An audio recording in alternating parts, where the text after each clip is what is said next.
जी नाज़रीन, डॉक्टर ताहा नज़ीर आपसे मुखातिब है और मैं आपको अपने प्लेटफॉर्म पे खुशामदीद कहता हूँ। नाज़रीन, आज हम बात करेंगे कि एस्टेब्लिशमेंट का एक जो नाम मंजर आम पे आया है गुज़श्ता मेरा ख़्याल है कोई 20-25 साल या 30 साल ये उभर के सामने आया है। तो ये इस्तिलाह, ये टर्मिनोलॉजी जो यूज़ होती है बड़ी फ्रीक्वेंटली अमूमी अवामी गुफ्तगू में भी इस्तेमाल होती है, इल्मी हलकों में भी एस्टेब्लिशमेंट का नाम लिया जाता है। तो इसके पीछे चंद एक फैक्टर्स हैं कि हम डायरेक्ट मिलिट्री एस्टेब्लिशमेंट, फ़ौज या हम अफराद और शख्सियात का नाम नहीं लेते, लेकिन हम दबे अल्फाज में असल में मसल्ह अफवाज या अस्करी अदारों का ही ज़िक्र कर रहे होते हैं। तो हमें आज ये एस्टेब्लिश करना है या ये हमने देखना है कि एस्टेब्लिशमेंट क्या चीज़ है, ये किस चीज़ का नाम है और इसको हम एस्टेब्लिशमेंट क्यों कहते हैं।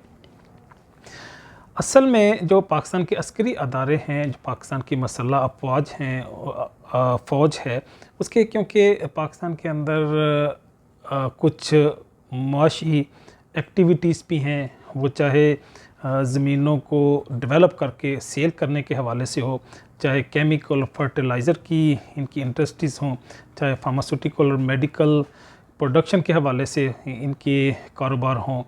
इनके मैं समझता हूँ कि बैंकिंग से लेके मैरीन और फिशरीज़ तक कई ऐसे बिजनेसेस हैं जिसकी वजह से ये पाकिस्तान के अंदर एक मजबूत तरीन मुआशी अदारे की हैसियत से भी मौजूद है। और ये सिर्फ पाकिस्तान में ही नहीं बल्कि हर रियासत, हर मुल्क और हर कौम में किसी न किसी शक्ल में ये इस्तिलाह, ये एक मोमा या एक करश्मा मौजूद होता है। कुछ कंट्रीज़ में अवामी राय को या उनके दस्तूर और आइन को मलहूज़ रखा जाता है, लेकिन कुछ कौमें और कुछ रियासतें ऐसी हैं कि जहाँ पे एस्टेब्लिशमेंट ज़्यादा मजबूत होती है। जो बादशाह सलामत चीफ ऑफ आर्मी स्टाफ ने कह दिया वही हरफ़ आखिर है और उसी तरह से होगा जिस तरह से वो चाहेंगे, जिस तरह से वो हुक्म सादर फरमाएंगे। तो हमें क्योंकि ज़्यादा कंसर्न पाकिस्तान के एस्टेब्लिशमेंट से है और पाकिस्तान के एस्टेब्लिशमेंट में भी जिस तरह दूसरे मुल्कों में अगर हम सऊदीया की बात करें तो वहाँ पे उनकी जो बादशाहत है, जो बादशाह है, वो वही आखिरी फ़ैसला करते हैं और उसी का नाम एस्टेब्लिशमेंट है। इसी तरह अमेरिकन में वहाँ पे भी उनके जो सिक्योरिटी अदारे हैं उनको हम एस्टेब्लिशमेंट कह सकते हैं। तो एस्टेब्लिशमेंट में अगरचा वहाँ पे उनके जो कई सारे जो माशी अदारे हैं, कई सारी ऐसी कुव्वतें हैं जिन्होंने बड़े बड़े बिजनेसेस को कारपोरेट बिजनेसेस को ऑक्यूपाई किया हुआ है, वो भी क्योंकि इंतखाबात पे इन्फ्लुएंस करते हैं, तो इसलिए उनका नाम भी किसी न किसी लेवल पे एस्टेब्लिशमेंट की लिस्ट में गूंजता है। लेकिन हमारे मुल्क में एस्टेब्लिशमेंट का जो मेजर कंपोनेंट है वो पाकिस्तान आर्मी है, मिलिट्री है, और सबसे बड़ा जो कंपोनेंट है या इसका जिसका रोल है वो चीफ ऑफ आर्मी स्टाफ है। अगरचे इसमें और भी लोग शामिल हैं, और भी शख्सियात और अदारे इसमें कंट्रीब्यूट करते हैं, वो चाहे सिविल ब्यूरोक्रेसी हो, वो चाहे ख़ानदानी और सियासी और नस्ली सियासी रहनुमा हो, वो भी इसी एस्टेब्लिशमेंट को किसी न किसी लेवल पे स्ट्रेंथन करते हैं और इस कारोबार को आगे बढ़ाते हैं। पाकिस्तान में हम देखते हैं जब पाकिस्तान मार्ज़ वजूद में आया तो हमारे फ़ौजी असासे, अस्करी असासे भी हमें मिले। तो ये अप्रोक्सीमेटली कोई 45 और 65 या 30-60 इसी के राउंड अबाउट इनकी डिस्ट्रीब्यूशन हुई थी। को जो एक मेजर कंपोनेंट था इन अस्करी असासों का, फ़ौजी असासों का, वो इंडिया के पास चले गए, और जो माइनर था वो इलाकाई रेशो प्रोपोर्शन के मुताबिक पाकिस्तान के हिस्से में आए। हमारे जो पहले चीफ ऑफ आर्मी स्टाफ थे उनका नाम फ्रैंक वाल्टर था। वो 2 साल तक पाकिस्तान के चीफ ऑफ आर्मी स्टाफ रहे 1947 से 1948। उसके बाद जो दूसरे आर्मी चीफ बने उनका नाम डगलस ग्रेसी था। डगलस ग्रेसी 1948 से लेकर 1951 तक पाकिस्तान के चीफ ऑफ आर्मी स्टाफ रहे। उस दौर में इन्हें कमांडर इन चीफ कहते थे या कोई और इस तरह इस्तेमाल होती थी।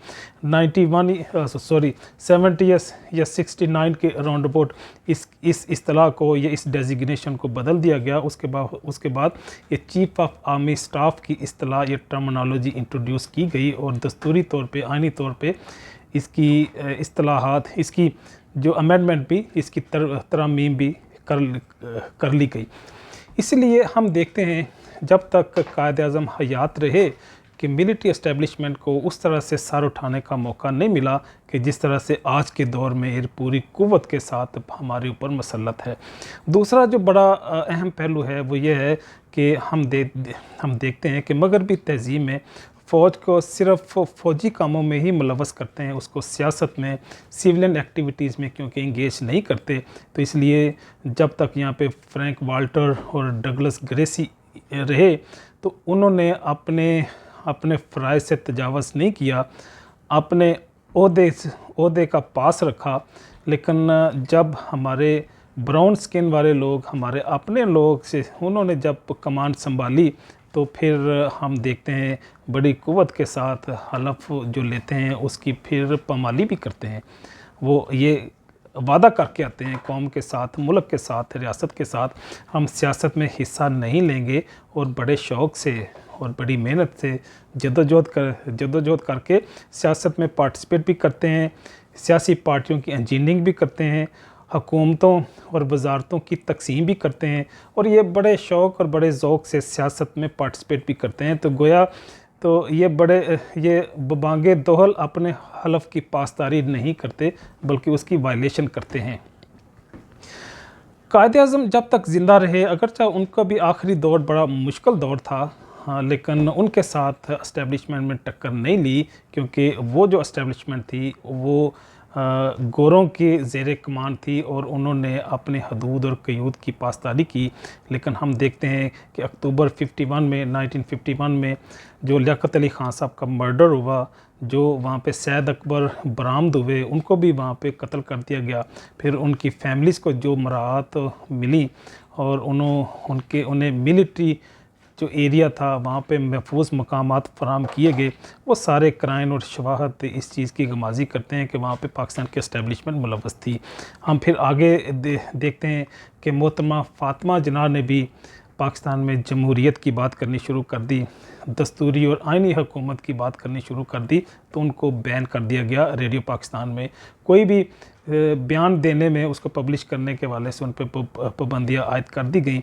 बिलाखिर एस्टेब्लिशमेंट से टक्कर लेने की सज़ा उन्हें दी गई और उन्हें तशद्दुद करते हुए वो दुनिया से पर्दा फरमा गई। उनका फिर केस भी चला, FIR भी दर्ज हुई, लेकिन मुकदमा उस अंदाज में नहीं चल सका जिस अंदाज में चलना चाहिए था। तो लोग कहते हैं और इस चीज़ के शवाहद भी मौजूद हैं कि उनका जो केस है उस अंदाज में आगे प्रोसीड नहीं हुआ जिस अंदाज में होना चाहिए था, जिसमें एस्टेब्लिशमेंट का एक मेजर रोल है। शेख मुजीबर रहमान साहब का अंजाम हम देखते हैं कि इंतखाबात विन करते हैं, एक बड़ी कुव्वत के तौर पे पाकिस्तान की सियासी तारीख़ में उभरते हैं और अवामी लीग की क़यादत में इंतखाबात विन करते हैं। फिर वह एक्सपेक्ट करते हैं कि उन्हें जमहूरी और जो इंतखाबात के असूलों के मुताबिक इक़्तिदार भी सौंपा जाएगा, लेकिन हमने यूँ ही देखा कि यूँ ही एस्टेब्लिशमेंट आड़े आ गई। उन्हें इक़्तिदार और हुकूमत क्या देना था, उनके ख़िलाफ़ तो फ़ौजी ऑपरेशन शुरू हो गया। फिर वहाँ पे जो इज़्ज़तें और हुर्मतें और चादर और चार दीवारी पामाल होती है, वहाँ पे जानों के नजराने पेश होते हैं और पाकिस्तान की बहादुर फ़ौज वहाँ पे जुल्म व सितम का बाज़ार गर्म करती है और फिर बांग्लादेश की सूरत में एक नया मुल्क वहाँ पे जन्म लेता है। और ये भी मैं समझता हूँ कि एस्टेब्लिशमेंट की गलती थी। और मुजीबर रहमान जिसने इंतखाबात विन करने के बाद अपने हकूक़ की बात की थी, आज़ादी की बात की थी, उसको आज़ादी मांगने की सज़ा दी गई, उन्हें हुकूमत और इक़्तिदार दस्तूरी अंदाज में हासिल करने की सज़ा दी गई और बांग्लादेश अलग हो गया। फिर आखिरी अंजाम वहाँ पे भी बांग्लादेश, क्योंकि कौम तो खैर हमारी ही थी, वहाँ पे भी उनकी अस्करी क़यादत ने उन्हें शहीद कर दिया। बात को आगे बढ़ाते हैं, अगली शख्सियत की बात करते हैं, ذوالفقار علی بھٹو صاحب کو ہم موضوع سخن بناتے ہیں، وہ جب انتخابات ون کرتے ہیں، ون کرنے کے بعد وہ حکومت بناتے ہیں اور ایک بڑے سیاسی رہنما کی شکل میں پاکستان کی تاریخ میں ابھرتے ہیں، تو اسٹیبلشمنٹ کو بھی وہ گوارا نہیں ہوتا انہیں، کیونکہ اپنی قیادت چاہیے، اپنی مرضی کے لوگ چاہیے، اپنی مرضی کی حکومت چاہیے، اور انہیں پھر پھانسی دے دی جاتی ہے۔ ہم پھر تاریخ کا پہیہ آگے بڑھاتے ہیں، ان کی بیٹی بے نظیر بھٹو کی بات کرتے ہیں۔ وہ کیونکہ انگلینڈ کی پڑھی تھیں، دنیا کے اصولوں کو جانتی تھیں، اور آئینی اور دستوری انداز میں چیزوں کو آگے بڑھانے کے لیے وہ کنوینس تھی کہ پاکستان کو ہم نے مستحکم کرنا ہے، وہاں پہ ترقی اور خوشحالی لے کے آنی ہے۔ تو وہ اس چیز پہ وہ کنوینس بھی تھی، کرنا بھی چاہ رہی تھی، اپنے والد کے مشن کو آگے بڑھانا بھی چاہتی تھی، لیکن ہم نے دیکھا کہ جب اس نے اسٹیبلشمنٹ کی مرضی کے خلاف چلنا شروع کر دیا، جب انہوں نے ان کو کارنر کرنا شروع کر دیا، تو پھر ان کا بھی انجام وہ ہوا جو باقی لوگوں کا ہوتا ہے۔ دسمبر 2007 کو ان کو راولپنڈی میں شہید کر دیا جاتا ہے۔ نواز شریف صاحب کا ہم دیکھتے ہیں کہ نواز شریف صاحب نے جب بھی اسٹیبلشمنٹ سے ٹکر لینے کی کوشش کی، یا جب بھی آزادی کی بات کی، جب بھی خود مختاری کی بات کی، جب بھی جمہوری انتخابات اور صحیح انتخابات کی بات کی، تو انہیں بھی اقتدار سے الگ کر دیا گیا۔ لیکن اس کے ساتھ تھوڑا سا اچھا سلوک رکھا اس لیے گیا کہ یہ بہت جلدی سرنڈر کر جانے والا شخص ہے، اور یہ بڑا اچھا مورا ہے، اور اسے چلانا، اسے ہینڈل کرنا ملٹری کے لیے ایزی ہے۔ اسے استعفیٰ لینا اور اسے چیزوں کو اور مطالبات کو منوانا باقی لوگوں کی نسبت آسان ہے، کیونکہ یہ کمزور کینڈیڈیٹ ہے۔ اس کی اگر کمپیٹنسی دیکھیں، اس کی اگر ایجوکیشن وائز اسے دیکھیں، یا اس کے ویژن وائز بھی دیکھیں، تو ان کا مرکز و محور صرف دولت ہے اور اقتدار ہے۔ یہ اس سے آگے، اس سے بڑھ کے ان کی کیونکہ سوچ ہی نہیں ہے، تو اس لیے اسٹیبلشمنٹ کو اس کے لیے اس کو ہینڈل کرنا آسان ہے۔ جنرل وحید کاکڑ ہیں، چیف آف آرمی سٹاف ہیں۔ جب انتخابات ہوتے ہیں 1990 میں، نومبر 1990 میں، تو جناب نواز شریف صاحب وزیر اعظم بن کے پاکستان میں آتے ہیں، حلف لیتے ہیں۔ اس کے بعد ان کا ٹکراؤ آتا ہے اسٹیبلشمنٹ کے ساتھ۔ جب ٹکراؤ آتا ہے تو غلام اسحاق خان صاحب بھی سامنے آتے ہیں۔ 58(2) کے تحت ان کو ڈسمس کیا جاتا ہے، ان کو گھر میں بھیج دیا جاتا ہے۔ پھر ہم دیکھتے ہیں کہ فروری 1997 سے لے کے اکتوبر 1999 تک یوں ہی نواز شریف صاحب پاکستان میں حکومت کرتے ہیں۔ جنرل جہانگیر کرامت کے بعد مشرف صاحب آتے ہیں۔ اسی دور میں کارگل کا ایک وقوع سانحہ ہوتا ہے، جہاں پہ پاکستان کی مسلح افواج ایک ایڈونچر کرتے ہیں، کشمیر کی آزادی کے لیے ایک قدم آگے بڑھنے کی کوشش کرتے ہیں، لیکن ان لکیلی نتائج اس طرح سے برآمد نہیں ہوتے جس طرح سے پاکستان کی فوج یا عوام یا قوم چاہتی تھی۔